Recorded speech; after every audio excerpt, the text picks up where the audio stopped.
Jar എടുത്തിട്ടുണ്ട്. അതിലോട്ട് ഞാൻ എടുക്കുന്ന അരിപ്പൊടിയാണ്. ഒരു 300 ഗ്രാമോളം ഉണ്ട്. അരിപ്പൊടി നമുക്ക് ഇട്ട് കൊടുക്കാം. അപ്പപ്പൊടിയാണ് ഞാൻ എടുത്തിരിക്കുന്നത്.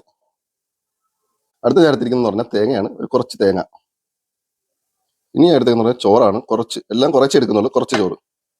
അടുത്ത് ഇടുന്നത് നല്ല പുളിയുള്ള 2 സ്പൂൺ തൈരാണ്. ഇനി നമുക്ക് കുറേശ്ശെ വെള്ളം ഒഴിച്ചു കൊടുക്കാം. എന്നിട്ട് നമുക്കൊന്ന് ഇളകി കൊടുക്കാം. അല്ലെങ്കിൽ അടിയിൽ കട്ടിയായി കിടക്കും. കുറച്ച് വെള്ളം ഒഴിച്ചു കൊടുക്കാം. ഇനി നമുക്ക് പിന്നെ ഒന്ന് പേസ്റ്റ് ആക്കി എടുക്കാം. നല്ല അടിച്ച് നല്ല പേസ്റ്റ് ആക്കണം. അപ്പോൾ നമ്മളൊരു ബൗൾ എടുത്തിട്ടുണ്ട്. നമ്മളിപ്പോൾ നല്ല പേസ്റ്റായിട്ട് അരിച്ചെടുത്ത മാവ് ബൗളിലോട്ട് ഒഴിക്കുക. ഇനി നമുക്കിതിനകത്തോട്ട് കുറച്ച് സോഡാപ്പൊടി ഇട്ട് കൊടുക്കാം. കുറച്ച് ഉപ്പ്. ഇനി നമുക്കൊന്ന് മിക്സ് ചെയ്തിട്ട് ഒരു 10 മിനിറ്റ് ഒന്ന് മാറ്റിയെടുക്കാം.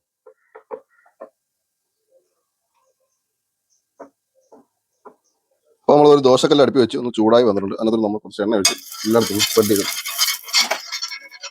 മാവ് ഒഴിച്ചെടുക്കാം. ഞാൻ ഇപ്പോൾ കുറച്ച് ലൂസായിട്ടാണ് എടുത്തിരിക്കുന്നത്. നിങ്ങൾക്ക് വേണമെങ്കിൽ കട്ടിയായിട്ട് എടുക്കാവുന്നതാണ്. ഞാൻ ഇച്ചിരി ലൂസ് ദോശയാണ് നമുക്ക് ഇഷ്ടം. ഒരു സൈഡ് മുരിഞ്ഞ് വരുമ്പോൾ കുറച്ച് ഓയിൽ മേളിൽ ഇങ്ങനെ എണ്ണ ഒഴിച്ചു കൊടുക്കുക. എന്നിട്ട് നമുക്ക് തിരിച്ചിടാം. അപ്പോൾ 2 സൈഡും വെന്ത് വന്നിട്ടുണ്ട്. ഇനി നമുക്ക് എടുത്ത് മാറ്റാം.